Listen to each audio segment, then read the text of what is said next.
Good morning traders അരീനയുടെ pre market റിപ്പോർട്ടിലേക്ക് ഏവർക്കും സ്വാഗതം. നിങ്ങളോടൊപ്പം ഞാൻ റഷീദ് തായ്ലാർ. ഇന്ന് 2024 നവംബർ 12 ചൊവ്വാഴ്ചയാണ്. കുറേ ദിവസത്തെ അവധിക്ക് ശേഷം ഇന്ന് ഞാൻ വീണ്ടും വീഡിയോ ആരംഭിച്ചിരിക്കുകയാണ്. കാരണം ശാരീരികമായ പല വെല്ലുവിളികൾ കാരണം എനിക്ക് റെക്കോർഡ് ചെയ്യാൻ സാധിക്കുന്നുണ്ടായിരുന്നില്ല. സോ കംപ്ലീറ്റ്ലി ഓക്കെ ആയി എന്ന് പറയാൻ പറ്റില്ല. എനിക്ക് കൂടി ഒത്തിരി പേര് എനിക്ക് മെസ്സേജ് അയക്കുന്നുണ്ട് ഈ റാസ് ലെവൽസും കാര്യങ്ങളൊക്കെ റിലീസ് ചെയ്യാൻ വേണ്ടി. സോ എനിക്ക് അത് പറ്റുന്നുണ്ടായിരുന്നില്ല. അപ്പോൾ ഇന്ന് മുതൽ എല്ലാ സംഭവങ്ങളും ഓക്കെ ആയി. ട്രാക്കിലെത്തി എന്ന് പറയാൻ പറ്റില്ലെങ്കിലും ഒരുവിധം ഞാൻ ട്രാക്കിലേക്ക് എത്താൻ ശ്രമിക്കുന്നുണ്ട്. സോ നിങ്ങൾ പരമാവധി സഹകരിക്കുക, നിങ്ങളുടെ സപ്പോർട്ട്. കാരണം ഒരു ദിവസം വീഡിയോ മിസ്സാകുമ്പോൾ എനിക്ക് വരുന്ന മെസ്സേജസ് എന്ത് പറ്റി എന്നുള്ളത്, അത് വീഡിയോ മിസ്സായതിൽ അല്ല ആൾക്കാർ ഒരാൾ തന്നെ എന്നെ ചോദിച്ചിട്ടുള്ളത് നിങ്ങൾക്ക് എന്ത് പറ്റി എന്നുള്ളതാണ്. ആ സ്നേഹത്തിൻ്റെ മുന്നിലാണ് ഞാൻ വീണ്ടും ഇതിനായിട്ട് ഇറങ്ങി പുറപ്പെടുത്തുന്നത്. സോ കുറച്ച് ഫിസിക്കലി ഉള്ള ഇഷ്യൂസ് ആയിരുന്നു. അപ്പോൾ എന്താ പറയുക, കംപ്ലീറ്റ് ടെസ്റ്റുകളൊക്കെ ചെയ്തു, പ്രത്യേകിച്ച് പ്രശ്നങ്ങളൊന്നുമില്ല. പക്ഷേ എനിക്ക് എഴുന്നേറ്റ് നിൽക്കാനോ സംസാരിക്കാനോ ഒന്നും ചെയ്യാൻ പറ്റാത്ത ഒരവസ്ഥയും അങ്ങനെയൊക്കെയുള്ള ഒരു ഭയങ്കര കോംപ്ലിക്കേറ്റഡ് ആയിട്ടുള്ള കാര്യങ്ങളാണ്. എന്തായാലും അതൊക്കെ അവിടെ നിൽക്കട്ടെ. ഇന്ന് എന്തൊക്കെയാണ് വിശേഷങ്ങൾ? ഞാൻ മാർക്കറ്റ് ന്യൂസ് അപ്ഡേറ്റ്സ് ഒന്നും അധികം കളക്ട് ചെയ്തിട്ടില്ല. അതേപോലെ നമ്മൾ ടെലിഗ്രാം ഗ്രൂപ്പിൽ ജോയിൻ ചെയ്യാൻ താല്പര്യമുള്ളവർ അത് ജോയിൻ ചെയ്യാൻ ലിങ്ക് ഇതിൻ്റെ ഡിസ്ക്രിപ്ഷനിലുണ്ട്. അതേപോലെ കോപ്പി ട്രേഡിങ്ങിലും സ്ലോട്ട് ഓപ്പൺ ആക്കിയിട്ടുണ്ട്. ഒരുപാട് സ്ലോട്ടുകൾ ഓപ്പൺ ചെയ്ത് വെച്ചിട്ടുണ്ട്. ദെൻ നാളെ മുതൽ ഞാൻ പരമാവധി കോപ്പി ട്രേഡിൻ്റെ എന്താണോ ഇന്നലെ സംഭവിച്ചത് അതിൻ്റെ ഒരു P&L സ്റ്റേറ്റ്മെൻറ്റ് ഇവിടെ കാണിക്കാൻ ശ്രമിക്കുന്നതായിരിക്കും. അതിന് വേണ്ടിയിട്ടുള്ള അത് സ്ക്രീൻഷോട്ട് എടുത്ത് കാണിക്കുക എന്നുള്ളതൊരു ബുദ്ധിമുട്ടുള്ള കാര്യമാണ്. അതുകൊണ്ടാണ് അത് ചെയ്യാൻ പറ്റാത്തത്. അതിന് പകരം ലൈവായിട്ട് ദരോദയിൽ തന്നെ കാണിക്കാൻ പറ്റുമോ എന്നതാണ് ഞാൻ ശ്രമിച്ചുകൊണ്ടിരിക്കുന്നത്. ദെൻ ഇന്നത്തെ ഹൈലൈറ്റ്സിലേക്ക് പോകണമെങ്കിൽ ഇന്ന് നിഫ്റ്റി ഒരു പക്ഷേ ഗ്രീനിലേക്ക് തിരിച്ച് കയറി വരാൻ സാധ്യതയുണ്ട്. കാരണം ഗ്ലോബൽ മാർക്കറ്റ് ആ രീതിയിലാണ് നമുക്ക് കാണാൻ സാധിക്കുന്നത്.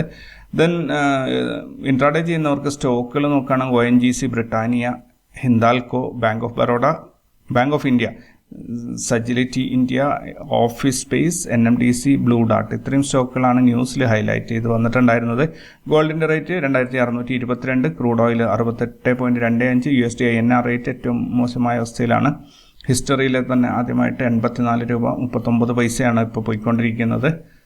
ദെൻ ഇത്രയും ന്യൂസ് ഹൈലൈറ്റ്സ് മാത്രമേ ഞാൻ കളക്ട് ചെയ്ത് വെച്ചിട്ടുള്ളൂ. ദെൻ ഗ്ലോബൽ മാർക്കറ്റ് നോക്കുകയാണെങ്കിൽ US മാർക്കറ്റ് ക്ലിയർലി ബുള്ളിഷ് ആയിട്ടാണ് പോയിക്കൊണ്ടിരിക്കുന്നത്. യൂറോപ്യൻ മാർക്കറ്റും ബുള്ളിഷാണ്. ജപ്പാൻ്റെ മാർക്കറ്റ് ബുള്ളിഷാണ്. മറ്റുള്ള മാർക്കറ്റ് ചൈനയുടെയും എല്ലാം റെഡിലാണ് പോയിക്കൊണ്ടിരിക്കുന്നത്. ഇനി നമുക്ക് ഗിഫ്റ്റ് നിഫ്റ്റിയിലേക്ക് വരികയാണ്. ഗിഫ്റ്റ് നിഫ്റ്റി ഇന്നലെ ക്ലോസ് ചെയ്തത് 24,221 ഇന്ന് ഓപ്പൺ ആയത് 4 പോയിന്റ് ഗ്യാപ്പ് അപ്പ് ഓപ്പണിംഗ് ആയിരുന്നു. ദെൻ കറൻ്റ്ലി ട്രേഡിംഗ് നടക്കുന്നത് 24,232 മൊത്തത്തിൽ ഇന്നലത്തെ ക്ലോസിങ്ങിൽ നിന്നും 11 പോയിന്റ് മുകളിലായിട്ടാണ് ഇപ്പോൾ ട്രേഡിംഗ് നടക്കുന്നത്. ഇന്നത്തെ ഗ്ലോബൽ ഡാറ്റ നോക്കുകയാണെങ്കിൽ India inflation rate year on year, India industrial production year on year, India manufacturing production year on year, UK unemployment rate, ഇത്രയും ഇവൻറ്റുകളാണ് വരാനുള്ളത്.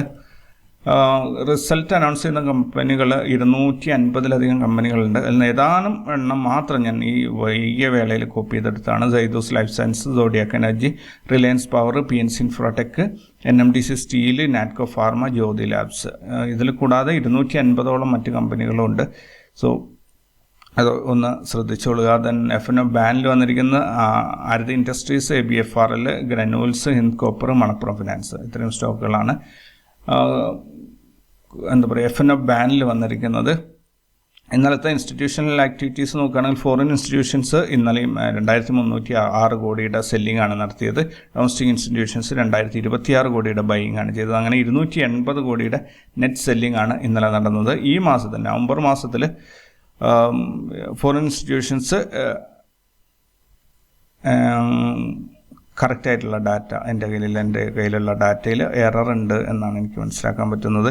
സോ അത് കറക്റ്റ് ചെയ്തിട്ട് നമുക്ക് വീണ്ടും അടുത്ത വീഡിയോയിൽ ഞാൻ അത് കറക്റ്റായിട്ടുള്ള ഡാറ്റ പറഞ്ഞു തരാം. നിഫ്റ്റിയുടെ ഡാറ്റയിലും കൃത്യമായിട്ട് 5 ദിവസം, കാരണം കുറച്ച് ദിവസം ലീവ് ആയതുകൊണ്ട് തന്നെ ഡാറ്റ അപ്ഡേറ്റ് ആയിട്ടില്ല. 5 ദിവസത്തെ ഡാറ്റയൊക്കെ നോക്കണമെങ്കിൽ അത് കൃത്യമായിട്ട് അപ്ഡേറ്റ് ആയിട്ടില്ല. അതുകൊണ്ട് തന്നെ നമുക്കത് നാളെ വീണ്ടും നോക്കാം. ഇനി നമുക്ക് ഇന്നത്തെ ഒരു ട്രേഡ് സെറ്റപ്പ് നോക്കുകയാണെങ്കിൽ റാസ് ലെവൽസ് ഓൾറെഡി ഞാൻ പോസ്റ്റ് ചെയ്തിട്ടുണ്ട് ഗ്രൂപ്പിലും വാട്സപ്പിലൊക്കെ. നിഫ്റ്റി ഇന്ന് അപ്രോക്സിമേറ്റ്ലി 24,336 322 റേഞ്ചിലായിരിക്കും ഇന്നത്തെ ഡേ ഹൈ വരിക എന്നാണ് റാസ് ലെവൽസ് പറയുന്നത്.